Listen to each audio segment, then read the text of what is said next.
오늘은 추락과 관련해서 좀 얘기를 나눠볼까 하는데, 일곱 행성은 어떤 별자리에 위치할 경우에 자기 집에 있는 것처럼 좀 평안함을 누리기도 하고, 아니면 굉장히 불편해서 이제 밖으로 뛰쳐나가고 싶다거나, 아니면 어떤 방에 있으면 자신을 굉장히 좌절시키는 이런 추락과 관련된 그런 위치를 점한다라는 이론이거든요. 뭐 룰러십, 엑절테이션, 디트리먼트, 뭐 한국 발음 F가 없으니까 펄이라고 부르는데 폴인 거죠.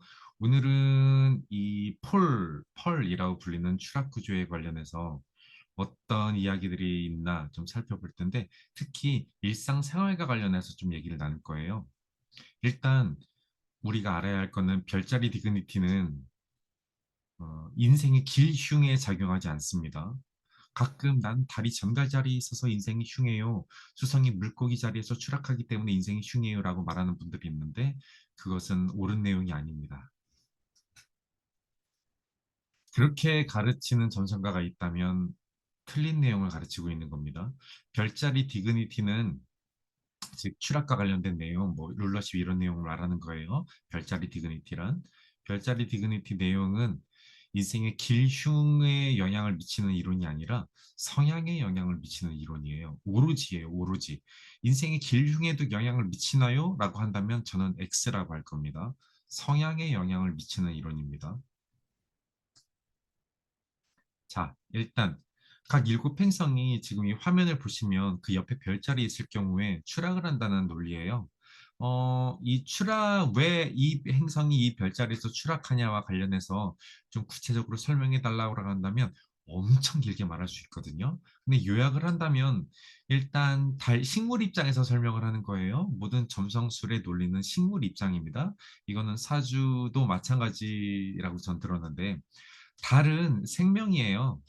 즉 다른 생명을 창조하는 능력이고 엄마 행성이니까 근데 생명을 창조하는 능력은 이제 씨를 뿌리고 이제 서로 이제 암수와 수술이 만나서 이렇게 결합을 하고 이런 건데 실제로 전갈자리 기간은 식물들이 번식을 하는 기간이 아닙니다. 바로 겨울 전 이제 가을 식물들이 낙엽이 다 떨어지고 낙엽 축제 이후의 기간이 전갈자리 기간이거든요. 낙엽은 실제로 다 떨어지고 이제 각자 서로 노는 그런 식물들도 그런 기간이 전갈자리 기간인데 그래서 다른 전갈자리에서 추락을 합니다. 수성은 상인이자 도둑의 행성이죠.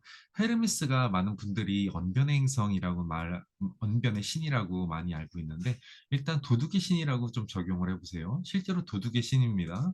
도둑질도 했고요. 그 신화 속에서 근데 도둑행성인 헤르메스는 우리는 식물들 것을 훔쳐가잖아요. 근데 정말 식물들 거를 1도 훔쳐갈 수 없는 기간이 물고기 자리예요. 물고기 자리 기간은 보통 이제 이 뭐 그 2월 20일경부터 3월 20일경인데 전부 다 이제 씨앗조차 이제 남아있지 않은 그런 기간이거든요. 그래서 훔쳐가야 되는 행성인 수성이 도둑의 행성인 수성이 물고기 자리에서는 이제 추락을 경험한다라는 것이고요. 금성은 가장 게으른 행성이죠. 천여자리 기간은 추수철이에요. 추수철. 그래서 금성은 게으른 행성은 천여자리의 기간에서 이제 추락을 경험합니다. 이 키워드도 맞지 않죠? 금성은 사랑인데 처녀자리는 처녀라고 하잖아요. 처녀, 수녀자리라고 생각을 하시면 돼요. 이제 에로스적인 사랑과 관련해서 굉장히 동떨어진 사인이죠. 실제로 이거는 단식 판단으로 처녀자리가 발달한 분들은 결혼과 연애운에서 굉장히 거리가 먼 분들입니다.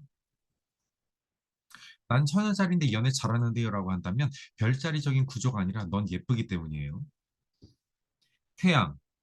태양은 그 빛을 상징하죠. 네, 1년 중 빛이 가장 줄어들기 시작하는 기간이 천칭자리의 첫 기간이에요. 천칭자리 첫 시작에 추분점이 있거든요. 추분점이란 낮과 밤의 기간이 동등한 기간인데 추분점의 그 다음 날부터 이제 낮의 길이가 급속도로 줄어들기 시작하거든요.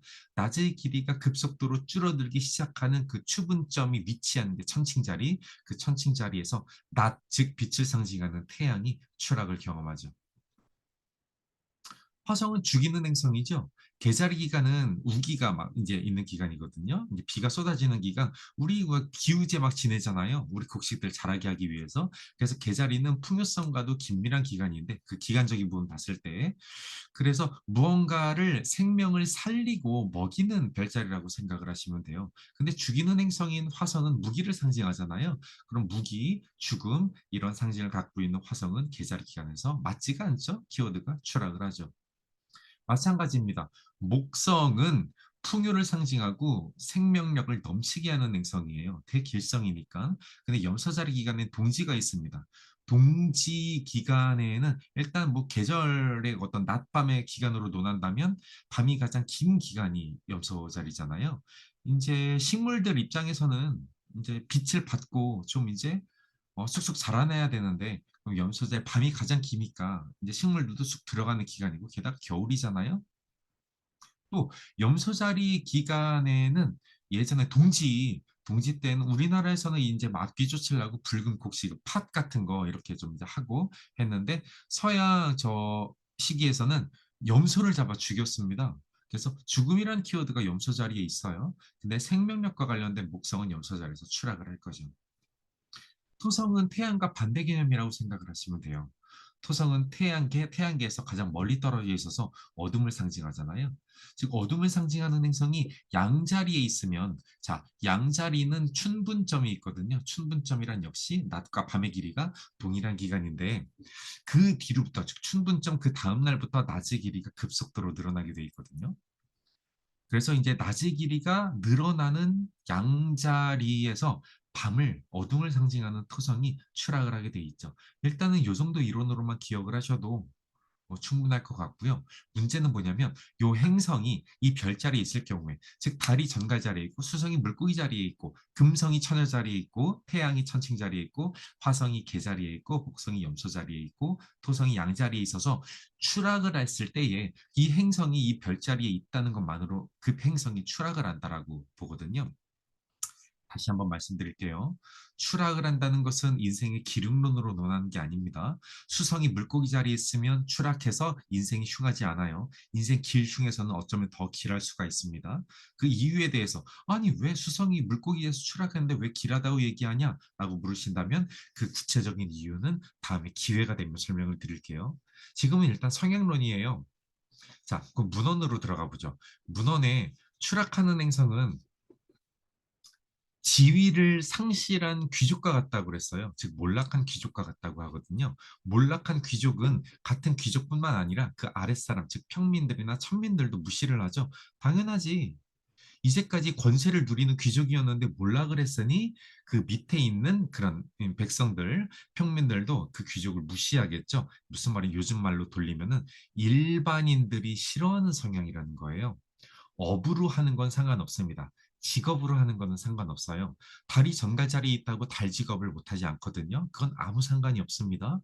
직업을 한다는 것은 길흉론이기 때문에 별자리 디그니티는 길흉론이 아니라고 그랬죠. 수성이 물고기 자리에 있다고 수성의 특성을 사용하는 직업을 못한다거나 그런 이론은 전혀 없습니다.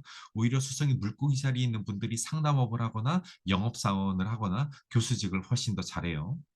지금 제가 말씀드리고 싶은 거는 업 외에, 직업 외에 일상생활에서 추락한 행성을 성향으로 쓰지 말라는 거예요. 그러면 주위에 있는 일반인들이 굉장히 안 좋은 시각으로 바라볼 수가 있습니다. 조금 더 심하게 말하면 혐오할 수 있어요. 예를 들어 달이 전갈 자리에 있는 분들이 달의 성격을 쓴다라고 했을 때는 달의 성격은 엄마 행성이고 육아 행성이잖아요. 타인의 손을 잡아주고 운다거나 그러면은 남들 입장에서 손을 빼요. 어울리지도 않는 짓을 한다면. 수성이 물고기 자리에 있는 분들, 수성을 일상생활에서 얘기를 한다는 것은 자기 얘기를 한다는 거거든요. 수성이 물고기 자리에 있는 분들이 내 얘기가 어떻고 나는 어떻고 얘기를 하면 일반인들, 주위 사람들이 싫어합니다. 마음속에서 누가 물어봤니? 라고 생각하면서 그거를 듣고 바로 내보내는 그런 기능을 갖춘 게 추락한 수성이에요. 처녀 자리에 있는 금성이 괜히 여성스럽고 애교를 부린다든지 조신한 척을 하고 한다면 남들 입장에서는 무서워합니다.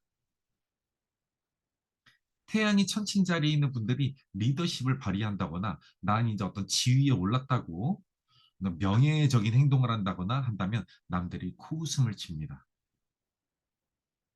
지휘자감이 아니란 뜻이에요. 성향적으로. 화성이 개자리에 있는 분들이 화성을 쓴다는 것은 경쟁을 보인다거나 화를 낸다는 거거든요. 굉장히 혐오스럽습니다. 사실 화성이 개자리에 있는 분들은 내가 화를 내거나 경쟁을 할 때에 신중해야 돼요.